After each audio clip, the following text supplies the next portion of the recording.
શું મંદિર માત્ર ભગવાનના જ હોય છે? ના.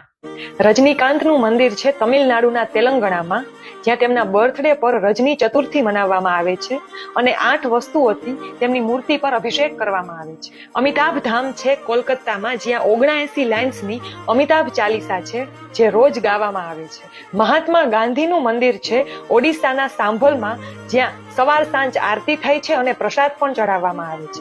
દેવી સોનિયા ગાંધીનું પણ ટેમ્પલ છે તેલંગાણામાં, જ્યાં સોનિયા ગાંધીની કંઈક આ પ્રકારે મૂર્તિ બનાવેલ છે. અને નરેન્દ્ર મોદીનું પણ મંદિર હતું ગુજરાતના રાજકોટમાં, જ્યાં દિવસમાં 2 વાર તેમની મૂર્તિની આરતી કરવામાં આવતી. પરંતુ મોદીજીને આ પસંદ ન આવ્યું, માટે મોદીજીની મૂર્તિની જગ્યાએ ભારત માતાની મૂર્તિ રિપ્લેસ કરી દેવામાં આવી. અને હા, ઉત્તરાખંડના બદ્રીનાથ ખાતે ઉર્વશી ટેમ્પલ પણ છે, પણ આ મંદિર ઉર્વશી રાઉતેલા માટે નથી.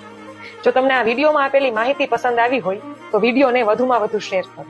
Thank you.